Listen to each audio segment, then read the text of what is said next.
Rafael Caro Quintero, un hombre de claroscuros.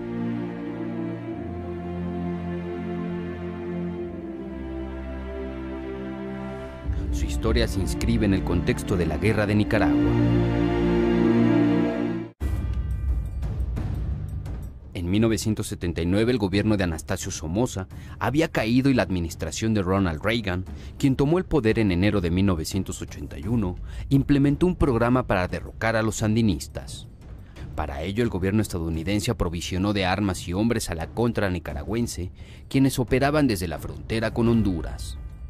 Honduras se había convertido en un puente donde llegaban los hombres que eran entrenados en otros países centroamericanos, pero sobre todo en las fincas de los narcotraficantes colombianos y mexicanos. Y allí llegaban las armas, pero también la cocaína de Colombia, que era trasladada a su vez a México y de allí a Estados Unidos. Tanto Caro Quintero como Félix Gallardo e incluso Ernesto Fonseca, Don Neto, tuvieron importantes espacios de poder. Al mismo tiempo los grupos colombianos comenzaban a destacar. Entre ellos Pablo Escobar, así como los hermanos Rodríguez Orejuela, que enviaban droga a Honduras, la cual era recibida por el narcotraficante Juan Mata Ballesteros. De México llegaban los aviones con armas, mismos que regresaban con gente que portaba la cocaína, y que era recibida por hombres de confianza de Félix Gallardo, Caro Quintero y Don Neto. A su vez, de México la coca era enviada a Estados Unidos, donde ya estaba causando furor. Esta operación funcionaba bien para los capos mexicanos, hasta que el Congreso estadounidense descubrió una venta clandestina de armas a Irán. Se dijo entonces que ese dinero fue utilizado para la contra nicaragüense, por lo que empezó a ser desarticulada. Quien al parecer impulsó ese programa fue el exdirector de la CIA y entonces vicepresidente George Bush. Pero el negocio ya era demasiado grande para detenerlo. Eso lo sabía el agente Enrique Camarena, información que compartió con una DEA que entonces tenía un margen de poder pequeño frente a otras agencias de seguridad estadounidenses. Presuntamente por esa información fue asesinado el periodista Manuel Buendía. Buendía la obtuvo de José Antonio Zorrilla, quien era el jefe de la Dirección Federal de Seguridad y quien ordenara su asesinato. El 7 de febrero de 1981 el agente de la DEA fue secuestrado en Guadalajara.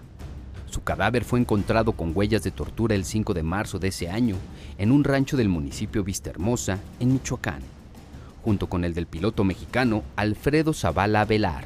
La orden del secuestro y muerte de Camarena se le atribuyó a Rafael Caro Quintero. Los analistas en seguridad han señalado que tras su muerte se impulsó la certificación, se lanzó la guerra contra las drogas y se inició la etapa de violencia que, incrementándose en forma constante, todavía se vive el día de hoy. El símbolo de todo eso se llama Rafael Caro Quintero.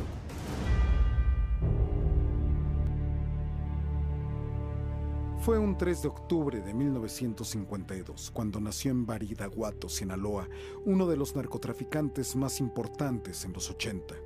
Se le conoció como narco de narcos.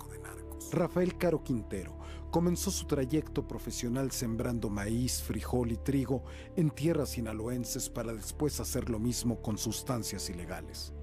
Era el México de los 80, una sociedad en donde las palabras marihuana, cocaína y narcotráfico se pronunciaban por debajo de la mesa. No existía la imagen del capo como superhéroe ni telenovelas que mostraran la opulencia de una vida al compás de la ilegalidad. El gobierno del entonces presidente Miguel de la Madrid comenzó la lucha contra el tráfico de drogas. La Agencia Antidrogas de los Estados Unidos colaboraba con México en el combate al narcotráfico. Rafael Caro Quintero, Miguel Ángel Félix Gallardo y Ernesto Fonseca Carrillo fundarían el Cártel de Guadalajara. Pero Caro Quintero no era el narcotraficante más importante de su época.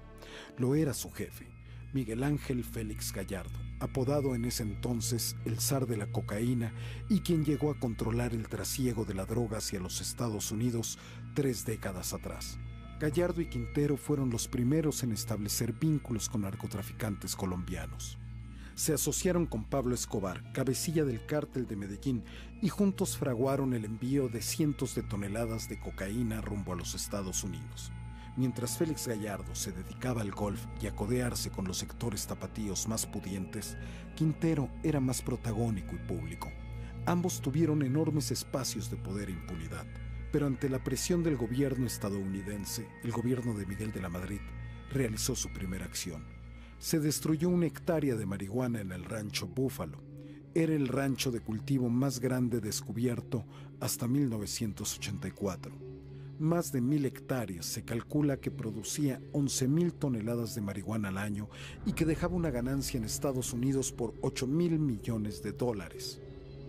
El 8 de noviembre, 450 militares apoyados con helicópteros arribaron al rancho de Caro Quintero, ubicado entre Jiménez y Camargo, en Chihuahua. En ese operativo el capo se escapó. Tenía trabajando alrededor de 10,000 personas, el cual estaba acondicionado con la mejor tecnología agropecuaria. Ahí llegaban camiones cargados de dinero para pagarles. Quien les había puesto el dedo a los capos Rafael Caro Quintero y Ernesto Fonseca, Don Neto, fue Enrique El Quique Camarena, quien tenía información de primera mano sobre las actividades del Cártel de Guadalajara y sus nexos en Colombia y Nicaragua. El agente de la DEA fue secuestrado en la calle principal de Guadalajara, Adolfo López Mateos, después torturado y asesinado en marzo de 1985. A un mes del plagio, el agente de la DEA y su piloto fueron localizados en zonas de Michoacán. Fue entonces que la agencia antidrogas encabezó la operación Leyenda, con el objetivo de dar con el paradero de los responsables de esa muerte. Rafael Caro Quintero fue detenido en Costa Rica el 4 de abril de 1985, junto con 7 personas que cuidaban de su seguridad.